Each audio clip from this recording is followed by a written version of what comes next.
Hello everyone, my name is Erin James. This here is a review of the movie Bad Boys Ride or Die, written by Chris Bremner, Will Beal, George Gallo, and directed by Aldi El Arbi and Bilal Faya. I'm pretty sure I butchered those names. This is the fourth film in probably my favorite buddy cop franchise, where we see Mike and Marcus trying to clear the name of their late captain. There were plenty of reviews that really overhyped this movie, saying it's the best Bad Boys yet, people saying it's their favorite one, or at least up there. I disagree. It is not up there. Bad Boys 2 is still my favorite. I would even put this probably at the bottom next to 1. Between 1 and this one, that's about it, but I would say For Life is better than this, and Bad Boys 2 still reigns supreme. This narrative had a lot more plot holes than probably it should. It felt like a lot of ideas of the brand or what the brand could be or what they wanted it to be were put into a draft and then they shot it. But I was along for the ride. I love the Bad Boys franchise. I am a big fan of Will Smith and Martin Lawrence, especially Will Smith. I know how much I wanted to cancel him. I'm here for the fun of it, and I don't think the story itself needs to be taken as seriously as maybe another movie. If you're looking for holes in the story, you'll find them here. There are plenty of them, and there are a lot of predictable things. We see Mike has a new romantic or love interest every movie, and here we get the same thing. And it's a bit disappointing here because it seems that they lost any social responsibility because all the women were treated as only pawns to motivate our leads and to push the story forward, instead of having an actual arc or story or any contribution to the narrative or plot the way they did in previous movies, especially Mike's love interest. Mike's partner in this movie does not have a backstory. We do not know who she is. We're just dumped in and are expected to accept this person, where we had Gabrielle Union, who was a detective undercover, and she was Marcus's sister, and there was weight there and there were stakes brought there, so we cared. And then even in For Life, we had the other woman, I think she was a captain, not entirely sure, or was becoming one, and she even had their stakes. We knew her backstory. We knew where her job was, her relationship with our two leads, and we saw that there was clearly a history between her and Mike. Here we're just given a woman who is clearly a pawn for the story to motivate the male lead. There is also, as you would have noticed from Bad Boys for Life, a shift in tone and a change of their target audience, it seems, right? It's more family focused and family oriented, even with still having some bloody violence and some curse words that add to the humor. Michael Bay, I think, focused on a sexy action movie that we were really into, and we change into the tone here into more family friendly, but still crude, risque humor. And also the sexiness is much more tame. And even with that, there's still an added layer of depth to the stories. Even though that layer is very thin, I really appreciate that there was that layer added here for our characters. So there seems to be more character development in these two movies than the first two, even though these two sequels, these third and fourth one, do seem to lack something. There's some element there, and maybe it is that sexiness. It seems the white audience is still upset because their presence has dropped almost half, but I mean, the media and a lot of other people are trying really hard.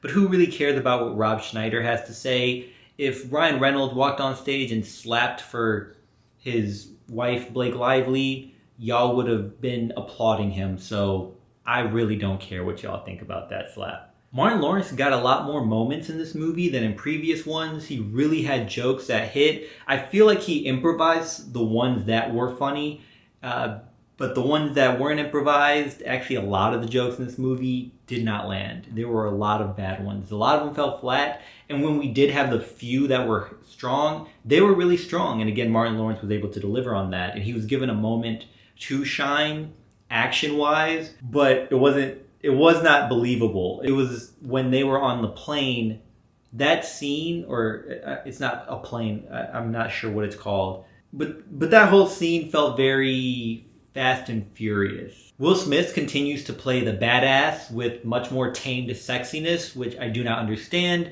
I do not know if it's his choice and his request to be more family oriented, or if they think because of his age that he cannot deliver it. Will Smith looks good for his age, and we don't need to keep blackening his hair because it looks spray painted on. Let the hair get gray. Salt and pepper, people love that. People love salt and pepper hair. A lot of people find it attractive. Will Smith looks good. He still has the muscles. He still can move for the most part.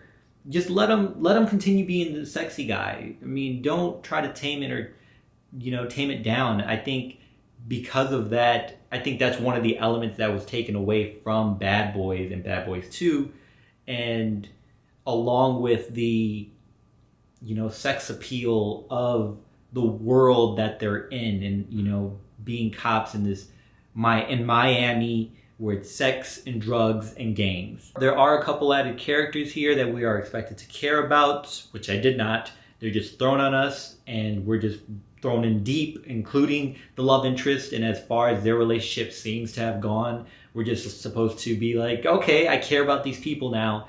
But I do not. Their emotional beats did not hit. It felt unearned, and it's not that those beats were bad, but there were no prior beats to set up for that. After some questionable choices made for the story, the rest of the movie is a hell of a ride. Great cinematography, fantastic directing, really cool action sequences. We have a couple side characters, Armando and Reggie, who are both given their individual moments to shine, whether for vindication or to show that they are good enough. Right? They got some badass scenes, particularly Reggie. I'm seeing all over the internet, and I'm hearing that audiences were clapping during his moment.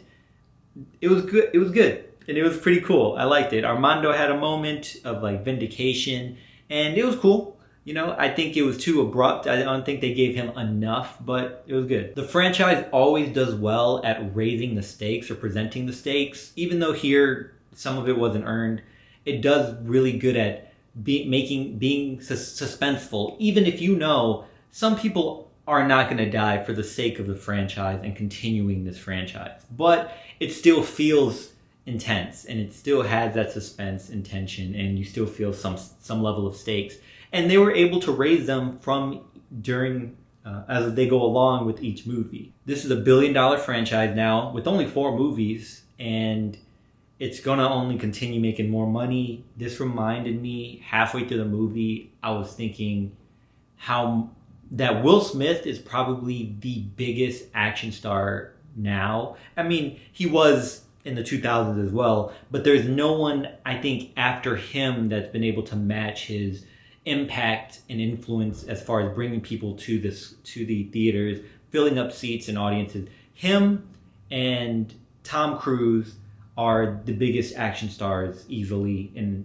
will probably be for a while. I don't see anyone currently being able to draw that same audience, even though how I feel about Tom Cruise from a personal level is not the same how I feel about Will Smith on a personal level.